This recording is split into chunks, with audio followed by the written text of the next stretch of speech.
இந்த வேகத்தை குறிக்கிறதுக்கு எங்க சிவகாசியில வந்து பாத்தீங்க அப்படின்னா நம்ம ஏபிகே டைனமிக் ஃபவுண்டேஷன்ல வந்து பாத்தீங்க அப்படின்னா உங்களுக்கு வந்து இணை ஒருங்கிணைப்பாளராக வந்து பாத்தீங்கன்னா செயல்பட்டு இருக்க நமது பாசத்துக்குரிய அன்பு சகோதரி அமுதா அவர்கள் வந்து பாத்தீங்க அப்படின்னா கிட்டத்தட்ட வந்து பாத்தீங்க அப்படின்னா தமிழ்நாடு ஃபுல்லா மட்டும் இல்ல ஒவ்வொரு தமிழ் பேசுற மாநிலங்களுக்கும் போய் உங்களுக்கு எந்த அமைப்பா இருக்கட்டும், எந்த இயக்கமா இருக்கட்டும், உங்களுக்கு எந்த கம்பெனியா இருக்கட்டும், எந்த நிறுவனமா இருக்கட்டும், உங்களுக்கு நீங்க சேவையை கூப்பிட்டீங்க அப்படின்னா உங்களுக்கு எந்த வித பிரதிபலனும் பார்க்காம ஒரு பெண்மணியா இருந்தாலும் வந்து பாத்தீங்க அப்படின்னா உங்களுக்கு சேவை நீங்க கூப்பிட்டீங்கன்னாலே அது பகலா இருக்கட்டும் இரவா இருக்கட்டும் உங்களுக்கு வந்து பாத்தீங்க அப்படின்னா மழையா இருக்கட்டும் வெயிலா இருக்கட்டும் உங்களுக்கு வந்து பாத்தீங்கன்னா எதை பத்தியுமே கவலைப்படுறது இல்ல, காசை பத்தி வந்து பாத்தீங்கன்னா பெருசா கவலைப்படுறது இல்ல. உங்களுக்கு வந்து பாத்தீங்கன்னா அவங்க வாழ்ந்தவங்களோட கனவா எப்பயுமே வந்து பாத்தீங்கன்னா 24 நேரம் சேவைக்காகவே பிறந்த மாதிரி உங்களுக்கு வந்து பாத்தீங்கன்னா அவங்க மிகப்பெரிய வந்து பாத்தீங்கன்னா வந்து ஒரு தொழில்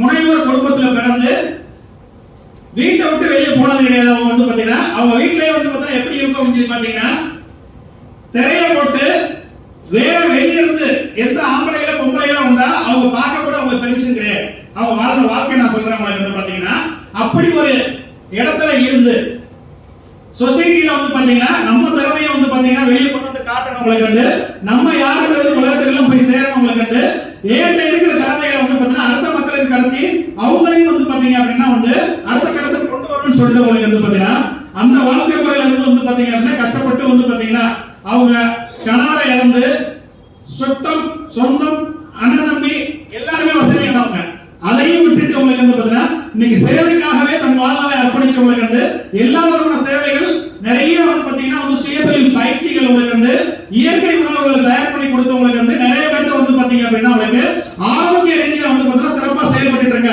எங்க அன்புக்குரிய பாச சகோதரி உங்களுக்கு வந்து அவங்க இன்னைக்கு அவங்க திறமையை வந்து பாத்தீங்கன்னா நம்ம ஸ்டேஜ்ல வந்து பாத்தீங்கன்னா பெர்ஃபார்மன்ஸ் பண்றாங்க. உங்களுக்கு உங்க எல்லாரோட பலத்த கரகோஷத்தோட வந்து பாத்தீங்கன்னா அவங்க ஸ்டேஜ்க்கு வரும்படி அன்புடன் கேட்டுக்கொள்கிறேன்.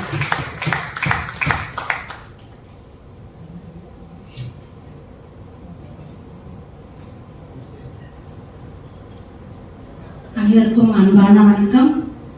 இன்னைக்கு போதைப் பொருள் ஒழிப்பு பத்தி ஒரு 4 வரியில பாடலும் பாரம்பரிய உணவெல்லாம் பழக்கத்துக்கு கொண்டு வரணும் அப்படின்னு சொல்லிட்டு வாசிப்போம். பாமரனுக்கும் பக்குவமாய் பாடல் சொன்ன பைந்தமிழுக்கு என் பணிவான வணக்கம். பாரம்பரிய உணவெல்லாம் பழக்கத்துக்கு கொண்டு வரணும். விறகடுப்பு மண்சட்டி விரட்டி விட வேண்டாமே, அஞ்சர பெட்டியில தான் அதிசய மருந்து இருக்கு. சலிக்காமல் நீயும் கொஞ்சம் சமையல் பண்ணி சாப்பிடணும் கண்ணு. காய்கறி பழங்கள் கீரை எல்லாம் கலக்காமல் எடுத்துக்கணும். இயற்கையான உணவை கொஞ்சம் இன்பமாய் ஏத்துக்கணும். சமைக்காத உணவையும் சரி விகிதமாய் எடுத்துக்கணும். குக்கரின் உணவெல்லாம் குருதியில் குப்பை சேர்க்க, குக்கரின் உணவெல்லாம் உந்தன் குருதியில் குப்பை சேர்க்க. துரித உணவை நீ தேட தூக்குகை உனை தேட விளையாட்டை நீயும் சாப்பிட வியாதிகளா உனை நாட. தள்ளாடி நீ போக தள்ளி போகும் உந்தன் உறுப்பு அதன் பெயர் தான் அறுவை சிகிச்சை என்றோம். 50 வயதிலும் கண்ணுக்கு இல்லையாம் கண்ணாடி அன்று, 5 வயதில் கட்டாயம் கண்ணுக்கு கண்ணாடி இன்று. மானிடனே மனிதனே மனிதநேயம் உள்ளவனே, மற்றதெல்லாம் விட்டு போட்டு இந்த மனசாட்சியை கொஞ்சம் தொட்டுப்பாரு. முன்னோர்கள் சொல் கேட்க முழுமையான வாழ்விற்கு மூளையை முதல் மருந்து முழுமையான அகமருந்து. நன்றிக்கு நன்றி. போதைப் பொருள் ஒழிப்பு பத்தி ஒரு பாடம். அன்னை மாறே தம்பி மாறே அருமை இல்ல ஐயா மாறே, போக போட்டு நிக்காதீங்க புத்தி கேட்டு போகாதீங்க. தங்கம் தங்குகளே வாலிப சிங்கம் சிங்கங்களே, ஏ தங்கம் தங்குகளே வாலிப சிங்கம் சிங்கங்களே. போதை பொருள் பொல்லாதது தொட்டாது விடாது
வெளியில வராத வெளிச்சமா நிறைய திறமையோட எல்லா இடத்துலயுமே இருக்கிறாங்க. மங்கும் நிலையில் இருக்கக்கூடியவங்கள மீண்டும் குளிராக இயக்கத்துக்கு கொண்டு வரக்கூடிய நம்ம சலீம் சாருக்கும் நம்ம லட்சுமி பிரபாகருக்கும் ரொம்ப ரொம்ப நன்றி சொல்கிறேன்.